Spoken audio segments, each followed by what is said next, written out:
Kata-kata yang sederhana Paulus bilang, dan kamu sudah mengerti.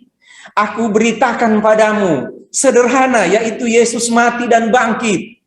Kamu sudah terima itu, kecuali kamu sia-sia menjadi percaya, kecuali kamu percaya tanpa pengertian, kecuali kamu nak mengerti, padahal itu sangat sederhana. Karena yang saya katakan cuma bilang, Yesus mati dan bangkit bagimu. Sangat sulit yang mau mengerti itu ya. Sulit yang mau mengerti. Sulit yang mau mengerti bahwa Yesus mati dan bangkit. Sulit yang mau terima itu. Makanya Paulus bilang, ini loh faktanya. Faktanya Yesus mati dan bangkit. Ada 500 orang lebih melihat itu. Bagaimana mungkin itu salah? Mereka masih hidup pada waktu Paulus menulis surat ini. Coba cek ke mereka. Ada Yakobus dan saya yang terakhir mendapat penglihatan kebangkitan Yesus. Sehingga ketika satu waktu kami ada PAD. Hari Jumat, ada seorang bapak nanya pada saya, Pak Sony, apakah Paulus pernah bertemu dengan Tuhan Yesus sewaktu hidup, Pak, waktu Tuhan Yesus hidup? Ada beberapa jawaban, saudara. Kalau Paulus waktu itu tahu orang mengikuti dan dia membunuh Yesus, bukankah dia pernah mendengar tentang Yesus? Apalagi dia diajar oleh Gamaliel yang pernah membela Yesus. Apakah Paulus tidak pernah mendengar Yesus? Ketika Yesus menyatakan kepadanya, Saulus, Saulus, mengapa engkau menganiaya aku? Lalu dia tanya, siapakah engkau Tuhan? Kenapa dia bilang itu? Aku Yesus yang engkau aniaya. Lalu di sini dia bilang, menampakkan diri kepada 500 orang. Nanti saya jelaskan lebih panjang di PA kalau gitu ya. Apakah pernah melakukan itu?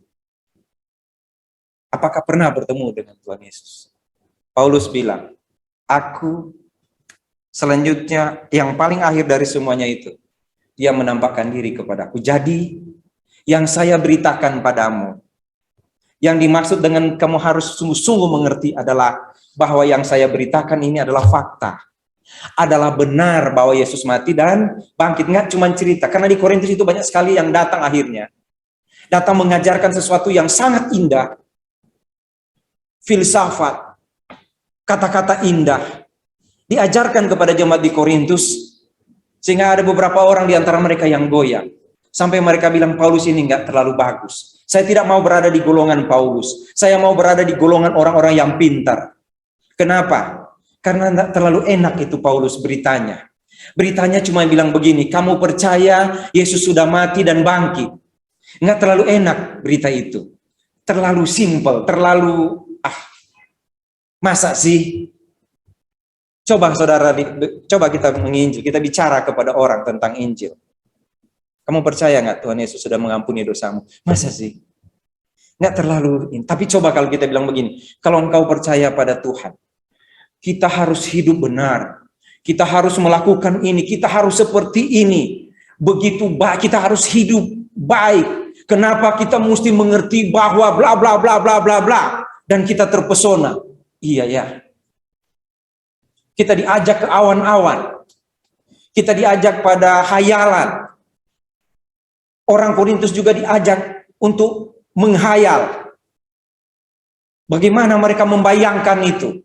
Bagaimana mereka membayangkan keselamatan. Bagaimana mereka membayangkan tentang indahnya yang akan mereka nikmati. Paulus bilang dalam 1 Korintus 2 ayat 9. Nggak bisa kamu bayangkan. Yesus kamu nggak bisa bayangkan. Hikmat tentang Yesus nggak bisa kamu bayangkan.